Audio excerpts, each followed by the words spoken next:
Hello everyone, my name is Tina. Welcome to the Natlan special program analysis. Before the special 5.0 stream, we were promised, and I quote, a sneak peek, and I think me alongside many other people thought it's gonna be an anime teaser or something like that. By the way, it's books, it's gonna be books. There's no chance, they're baiting us, right? The answer is D.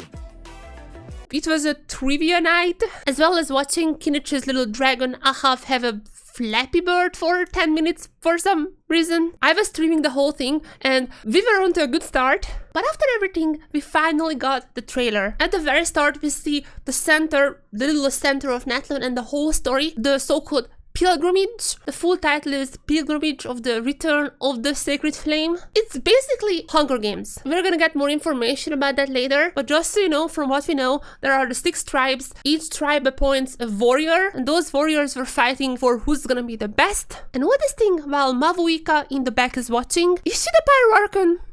I have some theories. Later on in the stream, the developers do mention her being the Pyro Archon, and we're definitely gonna see her having powers. I don't think it's that easy though, but later about that. What we want to focus on is in this Hunger Games. Unsurprisingly, one of the contestants, long-time contender, but first-time finalist, that's probably Capitano. We know from her lore that she has participated in the whole pilgrimage a lot of times, unfortunately, failing every single one of them. And if we're going forward, we see what is the reason behind this pilgrimage, which is contending fire. I have the same feeling as I had back in Montage. A lot of English names are way too complicated. What it means is literally getting flames from the competition. So they're fighting to, in a way, generate particles so the eternal flame keeps flaming. We also see us 3 main characters. These are from 3 different types. We got to know a lot about them throughout the stream, but even just from these clips, you could see that movement is gonna be very important in Natlan. Reminds me of Wuthering Waves.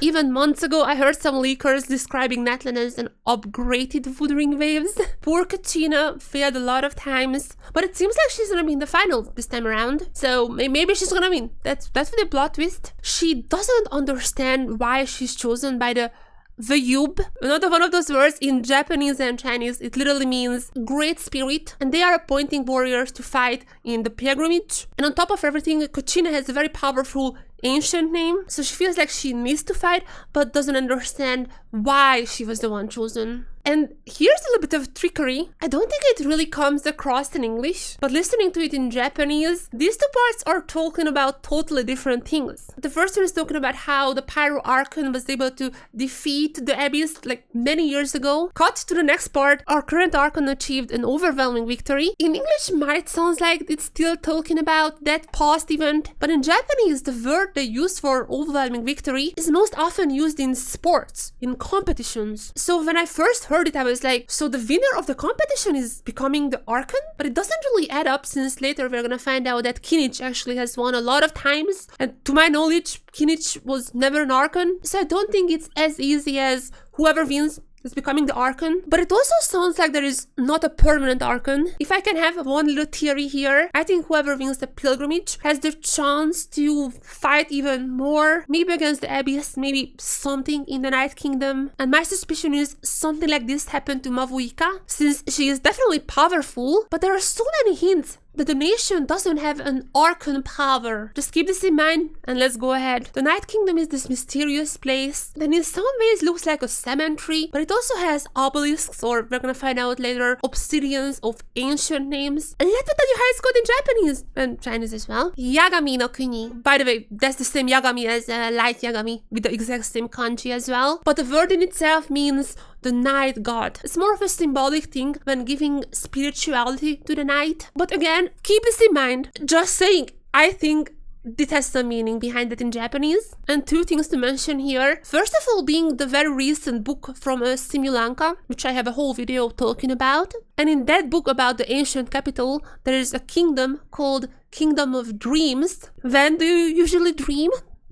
At night. Might have to do something with that. But even more importantly than that, do you guys remember back in Lisa's quest? Yes, Lisa. That Lisa in version 1.0, when she gave us a book that the Abyss said contains the truth to this world. That book talks about a place without light, and there is also the moonlit forest, etc, etc. We know that it contains some secret about Tibet. And I think now the Pale Princess and the 6 Pygmies, the dwarves, 6 tribes each tribe having a warrior who are not necessarily dwarves, but am I the only one who's making this connection? And by the way, the Abyss always attacking them, and the Abyss was the one who stole this book. And there is a very important part that's gonna be referenced twice later on in the stream about the whole resurrection, reviving people. That is the theme of Natlan. If you're defeated, it doesn't only mean death, you can still be resurrected from that in Natlan and Natlan only, but also the destruction of your ancient name. The warriors who have this ancient name, from what I understand, is like a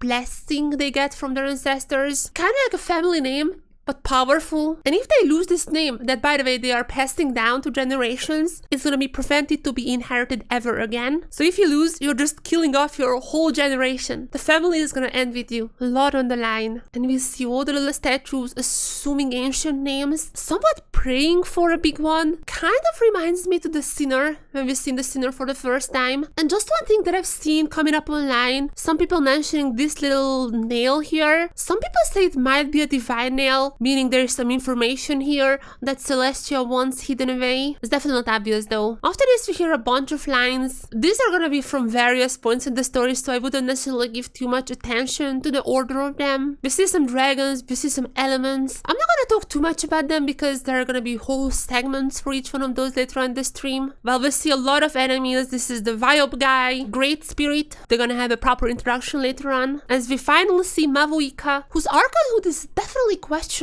I don't think it's a Furina situation when she is just a puppet in a way. She's definitely powerful. I just don't think there is one permanent Archon. I think it's more of a contested role, if anything. Abyss has finally successfully invaded Natlan with this little horn thing, because you can see the Abyssal / Conrian alphabet. You can see those letters just swirling up in this storm thing that they made, and looks like it even affected the Saurian. I don't know what is the Abyss infected Saurian is like, but that guy is one.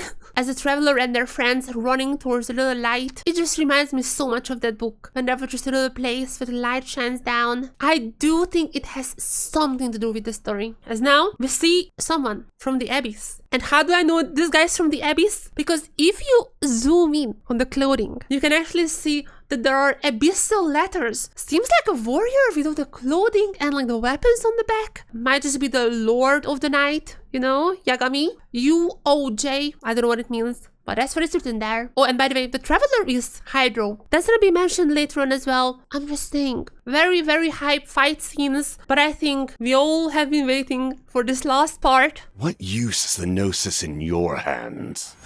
That's Capitano! Ah! Capitano Nation, cheers for us. He is here, coming down from the sky. Capitano there arrives. And one very important line, what use is the Gnosis in your hands? This could mean two things that actually I have already proposed, so no matter what, I'm gonna be half right and half wrong. Or maybe double right. Actually, I could be double right. The question is, who is he talking to? If he's talking to Mavuika, it could mean that if you're not a Pyro Archon, not a permanent one at least, why do you need the Gnosis? Which is to resonate with Celestia, and if you're not a permanent god, what does it do for you? Another one, which I also speculated, and actually that's almost certain at this point, what if he is talking to the Traveler? I do think the Traveler is gonna be the one getting the Gnosis this time around, which just makes sense. If the Fatui would get the Gnosis, they would have all of them, and the story is over. Somehow the Traveler gets the Gnosis. We're gonna go to Chesnia where they would try to get our Gnosis. There's gonna be something, but I think it's gonna be us getting the Gnosis. Later on, it's basically gonna be confirmed. Just putting it out here now. But it sounds like this is about more than the Tsaritsa. Why else would he want the Gnosis than to bring it to the Tsaritsa? I think to uncover this, the first question we need to ask, who is this guy? Because if you go a little forward, he takes off his cloak. There are two things though that I want to point towards. First of all, the element he's using, it's making his sword radiate, and at some part it has some purple in it. I'm gonna be honest, I've only seen like Abyss people having it, especially the Abyss sibling when they grab the sword. It had a similar effect around it. I'm not saying it's necessarily abyssal power. What I'm saying, it might just be beyond the 7 elements. And I do have some more proof for that, because if you remember Dawnslave's vision is technically out, like on the Chinese and Japanese name cards it's out, but it's none of the ones we know. I mean, of course it's obfuscated, but I don't think it's in the 7 elements. It seems like that's something else that they purposefully hide the name of. And if you remember the name card with the 7 elements, what if there are more elements and people were just too lazy to count more? And since Capitano is not wielding a vision, nor Downslave as far as I know, I don't know if I should call this a theory or like a fanfic. What if Capitano is the third descender? And I know I played through the Archon quest just like you guys. I am well aware that the third descender is dead. That would mean that he was killed thousands of years ago. I'm not necessarily sure how it would fit into the story. That's why I say it's more like a fanfic than an actual theory. Maybe from Conria, maybe from another world, could be not a descender but just an outsider. But I just don't think he's a normal Tibetan citizen. He uses some mysterious power without a vision. And with that, and with a beautiful fight scene, which by the way I'm just mentioning, if you look at Mavuika's hair and the little turquoise at the end, that is the motif we've seen with the Eternal Flame, which kind of makes me believe that the Eternal Flame, or the Pyro Dragon, or however you want to call this entity, is lending this power to the people. And Mavuika is definitely very strong, like she is by no means a fake Archon. I just think there is not really an Archon concept as in other nations when it comes to Natlan. And after talking for literal hours about just the trailer, let's get into what's after that.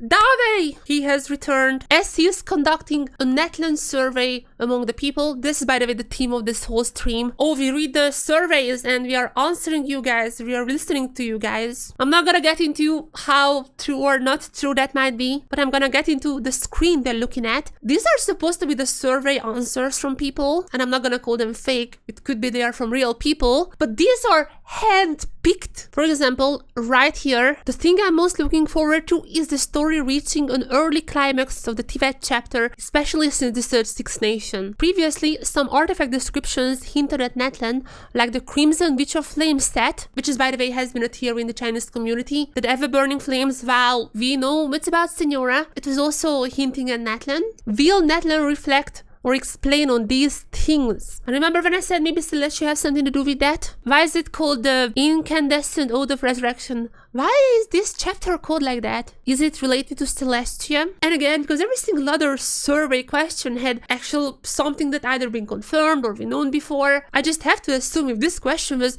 completely wrong, it wouldn't be on screen. Like, imagine if there's a question that is just like completely wrong. Like, remember when people were speculating that Wriothesley may be blind because one single scene from the trailer? There is no chance that in a similar setting they would have put in a question saying, is Wriothesley really blind? There is no chance they would have put it on screen. If it's on the screen, it has a meaning. Just think about this. I think I'm right. And even the others, will there be volcanoes? What do the local people eat? What are the customs of the culture like? Will the new characters' open world exploration be more convenient? That is literally the purpose of the whole region. You see what I'm getting at? I am 100% sure that if a question is here, that's like reflecting of what's happening. I can see through you, Mihail. Dava is really highlighting this comment. This young boy Kinich is so handsome. I want to pull for him. He's like, yeah, I agree. Okay, maybe that one was from a real fan. I can see that from being one. He goes on to meet with the others and start the actual program. Once again, I'm not gonna go through every single gameplay element. I wanna focus mainly on the lore. But despite that, I'm just gonna mention the first question was about each year having a new function. Like for Sumeru, it was Dendro. For Fontaine, it was Bond of Life. And what's gonna be the deal with Natlan? To which the answer is traversal movement. You can now swim faster, go on the ground faster, climb faster, jump faster.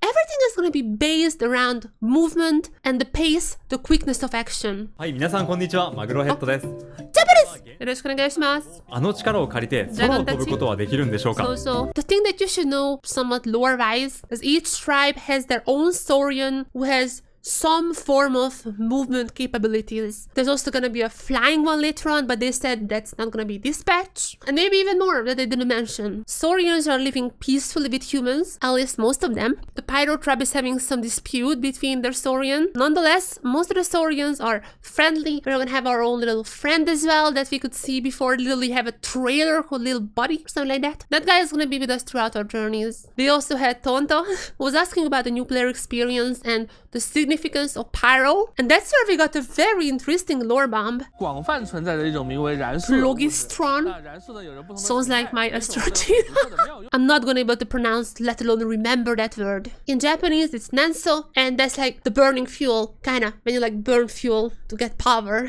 They use it to create coffee, from what I've seen. They use it as some form of energy out in the wild. They use it for the flame, which is, by the way, in this room, it seems like that's for the 6 tribes. This is what fuels everything, it's literally fuel. And they even talk about the sacred eternal flame. So you know that this form of energy is the main part of everything. And I also think this is from the Pyro Dragon, the Pyro Souvenir, right? I don't know if the Pyro Souvenir is still alive, or it's like if he's dead, but his energy is still providing it. But I do think that the power here comes from the Pyro Souvenir. And it's not like Mavuika wouldn't be super powerful. It's more like that she is getting the power from this flame, like everyone else. Maybe she's getting a little more than others. And they need to generate fire to keep the flame going, because if the flame is not flaming anymore, then the abyss will attack. And finally, we have the first mention of the ancient names, being these obsidian monoliths. As you could see, they have the tribe's logo as well, so they need to pass it down. They can never ever give up on this name.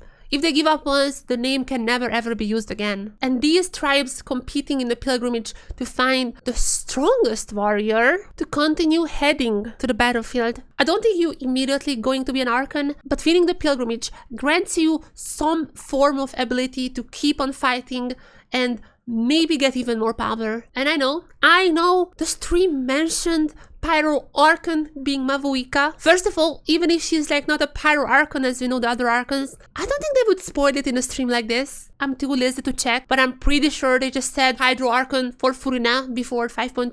So I don't think it means anything. But with all that being said, I do believe that she is the strongest of the people. I do believe that she is the one ruling the people, not like just a puppet. And I do believe that she was a warrior who competed in the pilgrimage before. And after that, we got our final question in Korean, asking about the whole resurrection theme in Natlan, and if Capitano wouldn't get a heat stroke in Natlan. That's a random question. I just like have this little suspicion that they wanted to hint it, so when we actually find out who is Capitano, people could be like, oh my god, they were saying this in the stream. They said, and I quote, "Death can never be easily reversed, but in Natlan, only in Natlan, the flames of our heroes are not easily extinguished. As long as the ancient name remains, their power is still gonna be alive, and there might be some ways to resurrect that person." And before you start theorizing, the first thing Leaker said is, just to confirm, Signora is not gonna be resurrected.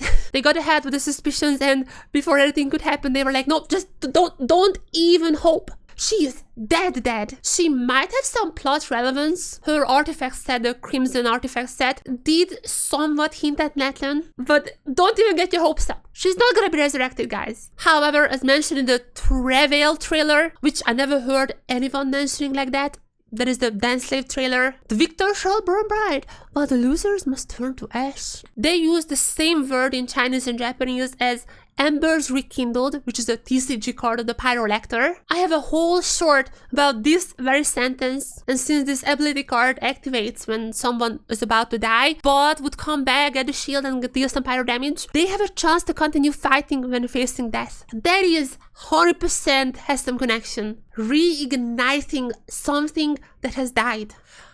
Capitano! Okay, I can't hide it anymore. I am in the Capitano is a third Descender club. I'm officially a member. He came to Natlan to get the Pyronosis that was made from his dead body, to rekindle, to resurrect with that. And very suspiciously, they just talk about Capitano after. So they have to do something with each other. This is why Capitano came to this land, the resurrection. We suspect for quite a while now that the Fatui would want to use this Gnosis to revive someone, or the third Descender probably. Like, we know that one, the Tsaritsa won that one, the Fatui won that one. If it was only that, why would Mavuika say to him that he has some other motives than trust the Tsaritsa? That's a pretty good explanation. Like, what if his own motive is that it's literally him. I don't think he's likely to get a heat stroke. That is such a random sentence to say. Like, it has been a meme beforehand, just so you guys know. But I still feel like this is just so random to ask and answer without actually having some relevance to the plot. The only way to not get a heat stroke is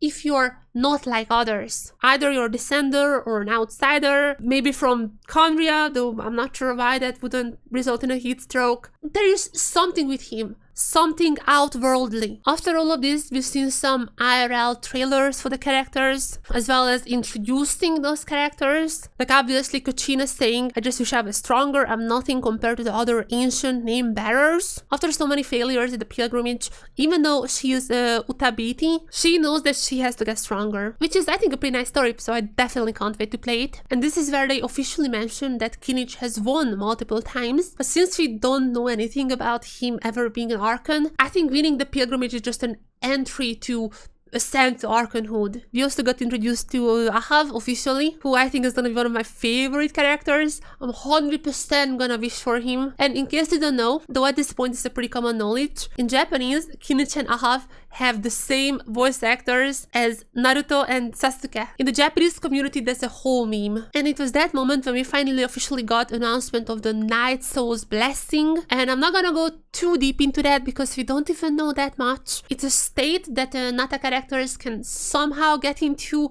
and it's gonna give, I would assume, empowered skills. And that is also the moment when we've seen the Wayobs, the great spirits. We've seen the 3 characters, great spirits, and it seems like they are the ones appointing ancient names. They talked about the test run as well, which is, I'm not gonna talk about too much, but it's just so cool. So far, all the test runs have been in the Spiral Abyss, but from Natlan, it's gonna be open world, which makes sense because all these characters are very heavily reliant on the environment. But on to some more lore. Finally, they said it themselves. 那么这次旅行者来到纳塔和七恩神像进行初次共鸣的时候呢，由于某种不知名的原因，旅行者并不能立刻唤醒否视力。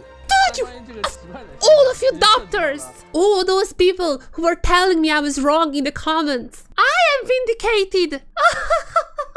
There is no Pyro Traveler for now. Due to some unknown reason, huh? Shouldn't it be more intense the first time you touch it? Like there is a swingy sound, that kind of feeling? Though the replies are, seems normal enough to me, and actually the swing before was me. I'm not sure if both are sarcastical or Paimon actually feels the flow of elemental energy. Anyways, it seems like there is no Archon who could grant their power to these statues that we can like kind of yoink. This is canon, Vente todas. And even if there is someone who has similar capabilities to an Archon, like Mavuika in this case, this strange phenomenon actually relates to the various crises Natlan is facing. So I think there is just not enough energy. If there is not enough energy, that the flame is gonna go off. That's how the Abyss is gonna attack. That's why we can't get the Pyro element. I think that all just makes sense. So after that, we got a motion video. It was so cute, I really like this style. And it did not lack lore either. In the very first scene, we've seen this room that we've seen before with all the cherubs representing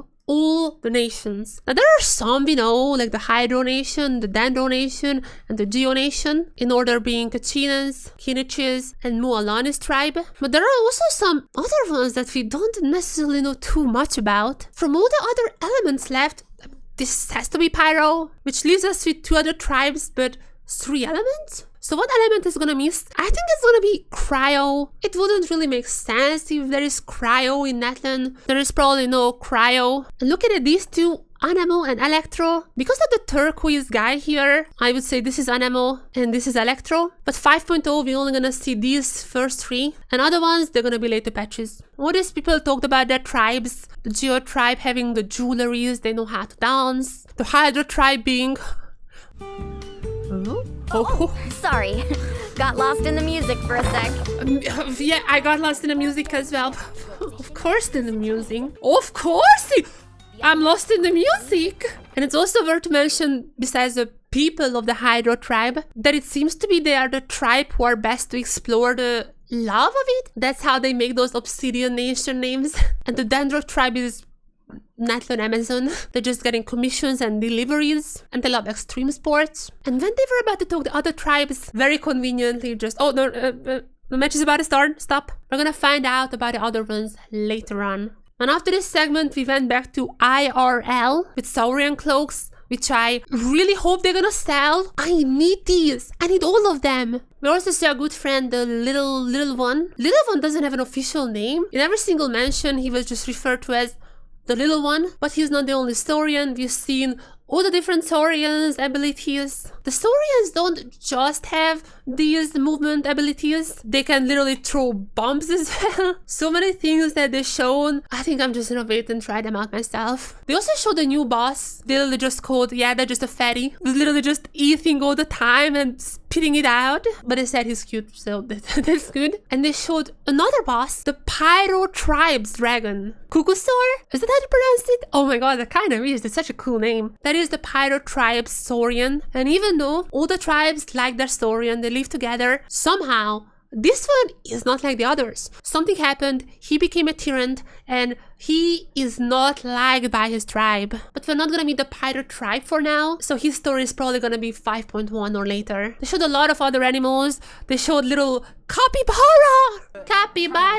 and also a flying squirrel, which is Sri Lanka. You know how the summer events usually predict some things in the upcoming nations? There are little flying squirrels. And even though it's somewhat of a gameplay mechanic, there's gonna be a different reputation system. Now it's gonna be tribal, and you're also gonna unlock tribal Chronicles, with each tribe having 3 different acts. That's gonna be 18 this story quest in total, which is pretty nice. Besides the unique creatures Young just mentioned, Natlan also has many distinct landscapes, such as the mysterious and challenging Knight's Trial. That's what you guys have seen in English. In Chinese, there was a Chinese stream as well, such as the mysterious and challenging Lord of the Night Trials. This is the proper translation, by the way. The Chinese one got the proper translation. This is Yagami in Japanese. I don't know how it's in Chinese. This means the night god, or Lord of the Night. That's also a good translation. There is some lord, some person in this whole equation, and they never mention it in English. Maybe the guy with the abyssal text on them, UOJ. Maybe the abyssal language means the Lord of the Night in Latin in some ways. I don't know. After that, they had a segment where some random people were playing a trial. I mean, we've seen some gameplay, I guess. And you could also see that for this challenge, we have to use either Kachina or the Saurian. So there are gonna be some challenges that require you to use the Saurian to get around. I don't think I can do too much lore from this. After that, they went straight into anniversary rewards. We're gonna get like 30 poos or something. But for me personally, there was something a lot more important said in this segment. From now on, you will be able to get extra rewards after completing Archon quests. And when talking about this, the guide said in 5.0, 5.1, and 5.3, no 5.2. 5.2 should come out sometime late November, early December, the same time when about 2 years ago, the Albedo event came out. And if you remember, we know that Durin is gonna get resurrected, which is Natlan's team, that we heard that Durin is probably gonna get resurrected. And there is a patch that doesn't have an Archon quest, 5.2. I think the writing is on the wall, guys. I mean, it could be that there's a downslave quest there, but then why wouldn't it be counted as an Archon quest? So I don't understand why it wouldn't be. My prediction is Durin. From this point on, we had a lot of gameplay mechanics. I'm just gonna quick fire through them. If you complete Moalani's